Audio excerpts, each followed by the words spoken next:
Merci. À chaque débat budgétaire, j'interviens sur la mobilité de manière globale, de la route au rail, en passant par le fluvial, et sur tous les modes de transport d'aujourd'hui et de demain. Cette année, mon propos aura évidemment une résonance particulière dans un contexte particulier où la classe politique constate le niveau de tension autour des déplacements, et nous en avons eu encore la preuve ce matin dans les transports en commun à Paris. Le sujet est absolument crucial dans notre société, il le sera encore davantage dans les années à venir, d'où mon appel à une réorganisation de l'administration pour être efficace sur la mobilité et se doter à Paris d'une culture du résultat. Alors au-delà de l'insuffisance des crédits dédiés à l'entretien et l'investissement, j'ai suffisamment dénoncé, je continue de le dénoncer depuis 2014, moins 61% des crédits pour la voirie. C'est en réalité toute la machine administrative qui doit être réformée. C'est pourquoi je plaide, je renouvelle cette proposition pour la création d'une direction de l'exploitation et de l'espace public qui réunirait les services d'exploitation de la propreté, de la voirie et des espaces verts. Aujourd'hui, je suis également convaincue que Paris doit se doter d'une direction opérationnelle de la mobilité capable d'étudier et de mettre en œuvre les nécessaires investissements au service de la mobilité, faire de Paris une ville cyclable, faire de Paris une ville moins polluée et faire de Paris une ville modèle pour les transports en commun. Et sur ces trois sujets, si des politiques publiques ont été effectivement lancées, les résultats ne sont malheureusement pas au rendez-vous. Et au-delà de l'insuffisance de l'investissement, il y a également, il faut bien le dire, un réel problème de pilotage.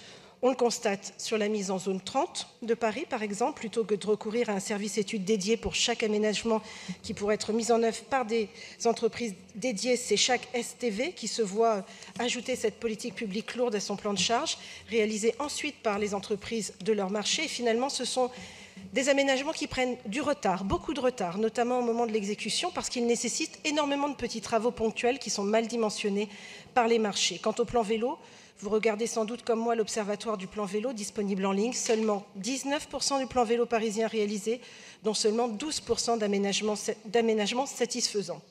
Et pourtant, je le rappelle, l'effort financier est limité pour la ville puisque ces aménagements sont largement financés par la région Île-de-France, ce qui démontre bien que c'est le pilotage qui fait défaut. Autre sujet, la vitesse des bus intramuros. Vous n'êtes pas sans savoir que la vitesse des bus diminue à Paris, progressivement, mais sûrement, depuis ces 10 dernières années. Sur certaines lignes, les vitesses sont extrêmement préoccupantes et dégradent la qualité des transports en commun en Paris. Là aussi, problème de pilotage. Enfin, je voudrais terminer en vous faisant des propositions sur le budget primitif 2019 et sur l'exécution budgétaire. Dès le début de l'exercice budgétaire, je propose de déléguer aux sections territoriales de voirie les crédits d'entretien suffisants pour réparer ce qui a été identifié, des ornières au nid de poule, sans négliger la signalisation lumineuse tricolore ou l'éclairage public. Pour information, rien que sur le 9e arrondissement, 706 982 € de devis sont toujours en attente, monsieur l'adjoint aux finances, sans parler du nécessaire investissement sur le réseau alimentation qui s'élève à 767 500 €. Je propose également de renoncer au moratoire sur les travaux fixés après l'été 2019 pour qu'aucun investissement ne soit retardé et pour que l'exécution budgétaire soit la plus conforme possible.